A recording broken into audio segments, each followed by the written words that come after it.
हाय friends, मैं Meena Pandey. Welcome back to my channel serve with love.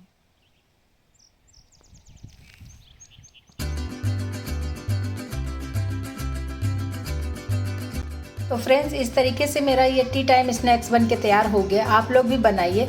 मैंने sauce के साथ सर्व किया है, आप ग्रीन चटनी के साथ सर्व कर सकते हो, साथ में चाय रख लो तो मज़ा ही आ जाएगा खा के। तो आइए बना लेते हैं। उसके लिए मैंने ये पैन ले लिया है। पैन में मैंने 1 टेबल स्पून ऑयल डाला है, हाफ टी स्पून जीरा डाल देती हूँ।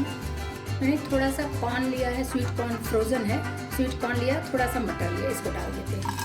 इसको हमें पका लेना है क्योंकि फ्रीजर से निकला हुआ है ना, इसलिए ये थोड़ा तेल में डालने से इस तरीके से चिटक रहा है।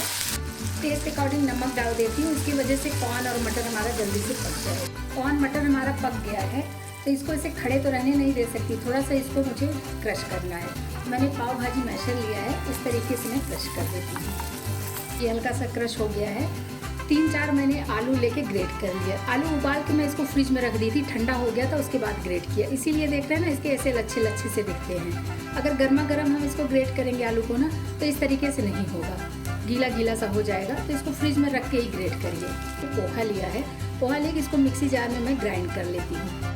ये मैंने ग्राइंड कर लिया है। और ये बारीक वाली सूजी, जो हलवा वाली सूजी होती है ना, उसी टाइप का ये ग्राइंड हुआ है।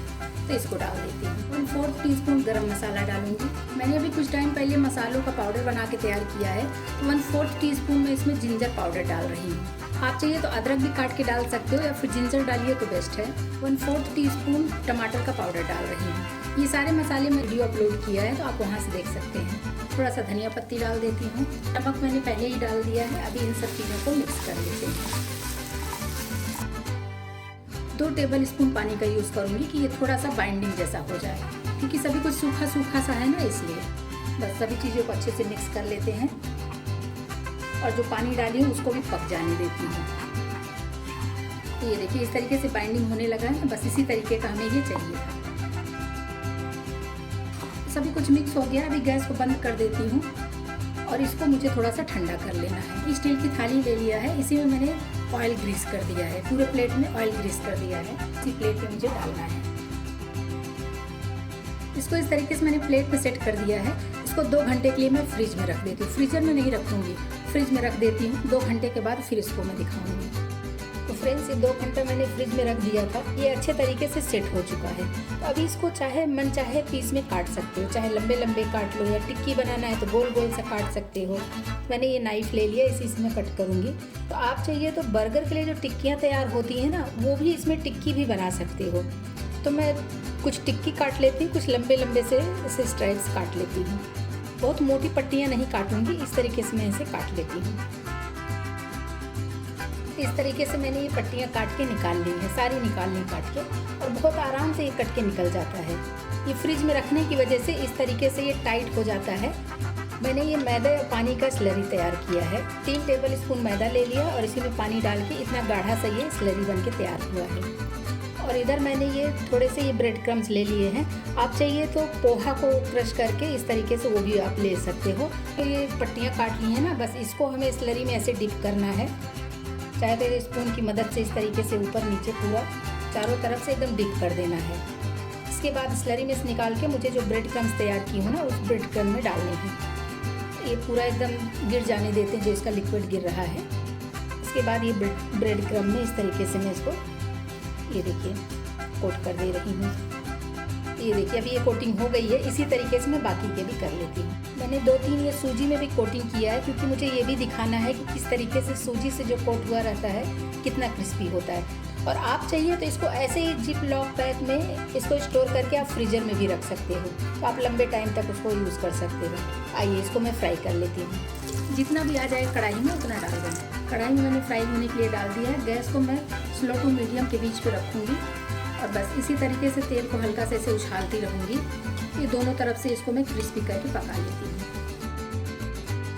एक बार मैं फिर से पलट लेती हूँ और देखिए, देखने से ही लग रहा है गोल्डन कलर में आ रहा है ना, एकदम क्रिस्पी से बन के तैयार होगा। बस इसी तरीके से सारे सेक लूँगी। तो ये तो जो मैंने ब्रेड क्रम्ब में कोट किए थे, ये वो वाले हैं। इसके बाद इसको जब फ्राई कर लूँगी ना, उसके बाद मैं सूजी वाला भी फ्राई करके दिखाऊँगी आप लोगों को, कि सूजी से भी, अगर ब्रेड क्रम्ब नहीं है हमारे पास, तो सूजी से भी उसको कोट करके आप फ्राई कर सकते हो। ये गोल्डन कलर में आ गया है ना, बस अभी एक एक करके मैं इसको निकाल लेती हूँ। बच्चों को तो बहुत ही पसंद आएगा।